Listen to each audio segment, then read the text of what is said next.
Paper differential equation के lecture number 6 में आज हम यूनिट 3 का एक टॉपिक पढ़ेंगे जिसमें से क्वेश्चन जो है वो हर बार एग्जाम में आते हैं और ये जो है वो कंपैरेटिवली थोड़ा इजी टॉपिक है तो सॉल्व भी हो जाते हैं इसके क्वेश्चन।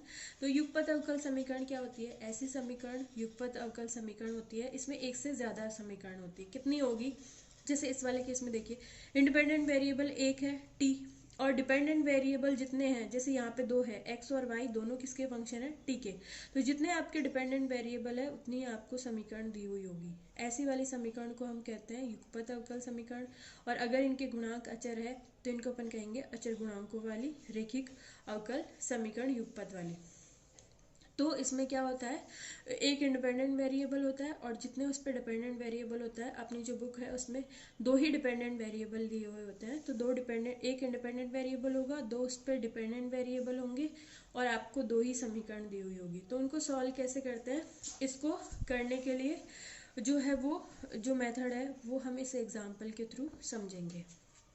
तो आपको कोई डाउट नहीं होना चाहिए युगपत अवकल समीकरण क्या होती है। आप इसको एक बार और पढ़ सकते हैं तो आपका जो है वो क्लियर हो जाएगा कि ये समीकरण क्या होती है।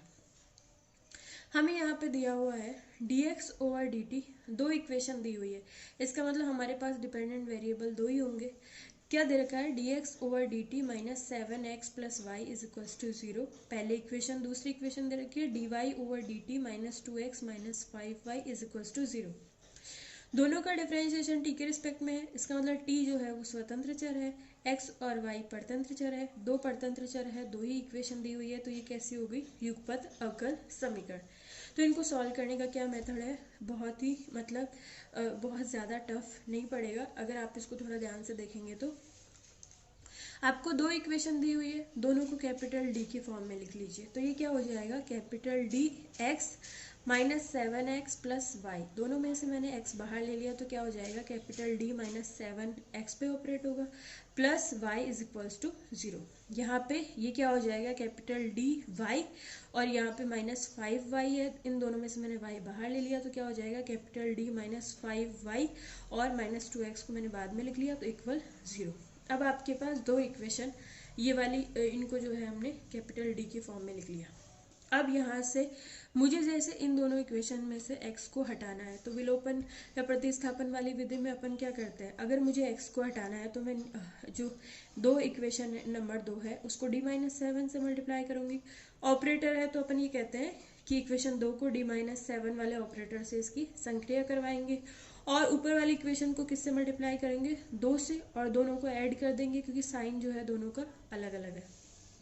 तो इक्वेशन 1 को गुणा किया है 2 से, फिर प्लस किया है इक्वेशन 2 को गुणा करके ऑपरेट करवा के इक्वेशन 2 पे d-7 ऑपरेटर। तो आपका क्या आ जाएगा? इक्वेशन 1 को 2 से गुणा करने पे क्या आएगा? 2 into d-7x plus 2 into Y, plus करके इक्वेशन 2 को d-7 से संक्रिया करवाइए तो क्या होगा? d-5 पहले से, d-7 यहाँ से आ जाएगा, y -2 पहले से है, d-7 यहाँ से आएगा, x जो है आपके पास -2x पहले से था, d-7 यहाँ से आ गया इज इक्वल्स टू 0। तो यहाँ पर ये प्लस का 2 d-7x है, ये माइनस का 2 d-7x है, ये दोनों आपस में कैंसिल हो जाएंगे। आपकी इक्वेशन में क्या बचेगा? d-5 और d-7 y, जिसको मैंने गुणा करके क्या लिख लिया? d² minus 12d plus 35, y को मैंने बाहर ले लिया और आपके पास क्या बचेगा? Plus 2y is equals to 0। अब आप देखिए आपकी पूरी इक्वेशन अब किस में रह गई? y में। तो इसको जो है हम सॉल्व कर लेते हैं। ये मैंने इसको भी इसमें कंबाइन कर दिया, 35y यहाँ से था, 2y यहाँ से करने पे 37y हो गया। ये हमारी अचर गुणांकों वाली रेखिक अवकल समीकरण है और इसमें तो CF ही जो है उसका सॉल्यूशन हो जाएगा क्योंकि राइट हैंड साइड 0 है तो PI निकालने की जरूरत ही नहीं है। तो यहाँ पर CF निकालने के लिए सहायक समीकरण बनानी पड़ेगी। सहायक समीकरण क्या हो जाएगी? m² minus 12m plus 37 is equals to 0। ये जो है वो इसके जो श्रीधर आचार्य विधि से इसके जो रूट है वो क्या हो जाएंगे? -b plus minus √b² minus 4ac upon 2। इसको सॉल्व किया तो बाद में क्या आ रहा है? लास्ट में -√4 -√1 को जो है वो आयोटा मान लिया तो ये और 2 को डिवाइड कर दिया तो ये क्या हो गया? 6 प्लस माइनस आयोटा। ये आपकी m की वैल्यू आ गई। तो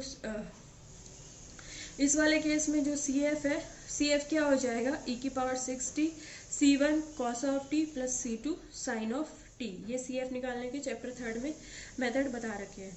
यहाँ पे सी एफ ही हमारा सॉल्यूशन हो जाएगा। सॉल्यूशन जो है वो किसकी फॉर्म में आएगा, यहाँ पे ये मैंने थोड़ा लिखने में गलती कर दी, ये आपका y आ जाएगा, x नहीं आएगा। ये हम सॉल्यूशन निकाल रहे हैं y का, और ये भी आपका क्या होगा, y।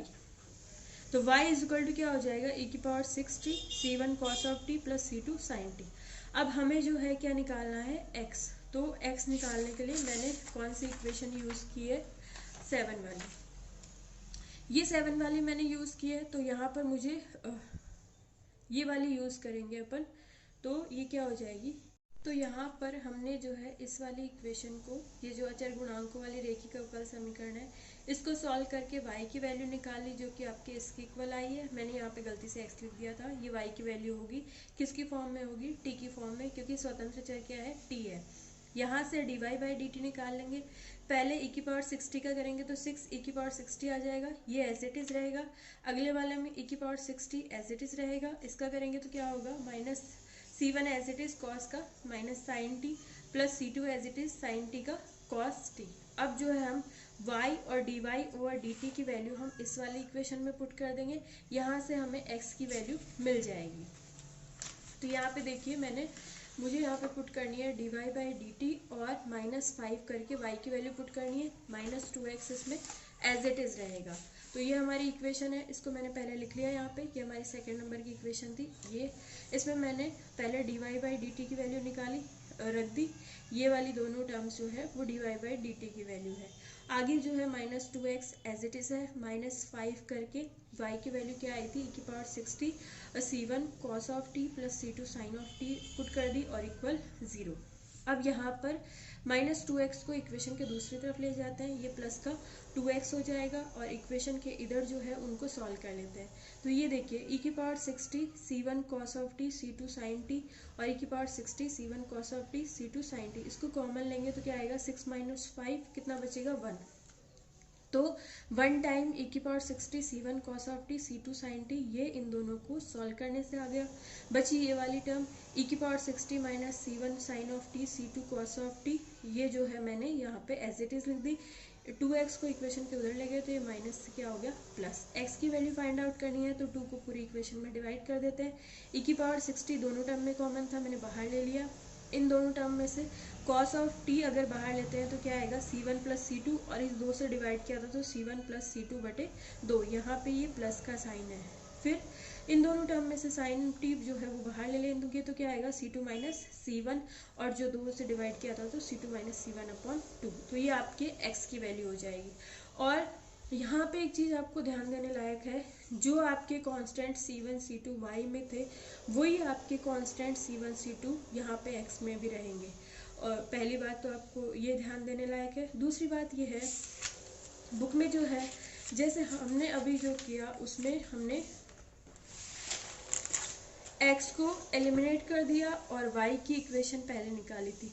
बुक में क्या कर रखा है, पहले y को एलिमिनेट किया है और x की वैल्यू निकाली है, इसलिए बुक का और ये वाला जो आंसर है ये सिर्फ कांस्टेंट के टर्म्स में थोड़ा सा डिफरेंस है, लेकिन उससे कोई फ़र्क नहीं पड़ता। आपको जो सूटेबल लगे आप उसको एलिमिनेट कीजिए, y या x की वैल्यू जो पहले निकालना चाहते हैं वो निकालिए और दूसरी इक्वेशन में ले जाके y की या उसके डेरिवेटिव की जो निकाला है आपने उस डिपेंडेंट वेरिएबल को और उसके डेरिवेटिव की वैल्यू को जो है ऐसी इक्वेशन में ले जाके रख दीजिए जहाँ पे उन दोनों की डिमांड की है।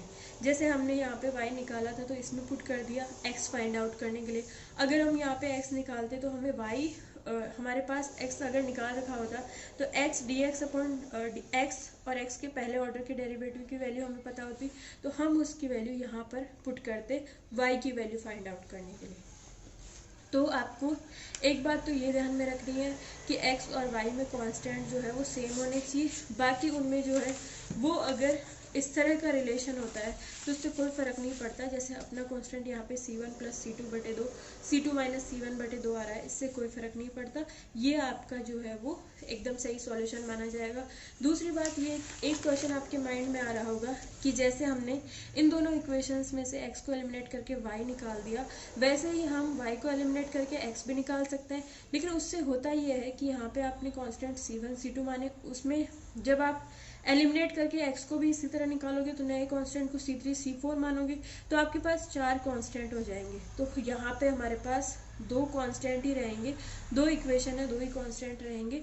तो आपको जो है वो x y अगर दोनों आपने विलोपन विधि से निकाला है इस तरह से, तो फिर आगे जो है उनके कांस्टेंट्स में आपको रिलेशन भी दिखाना पड़ेगा, जो कि थोड़ा कॉम्प्लिकेटेड हो जाता है। इसलिए ये मेथड ज़्यादा ठीक रहता है कि आप एक जो है डिपेंडेंट वेरिएबल को विलोपन विधि से निकालिए और दूसरे डिपेंडेंट वेरिएबल को इनमें से किसी इक्वेशन की हेल्प से निकालिए।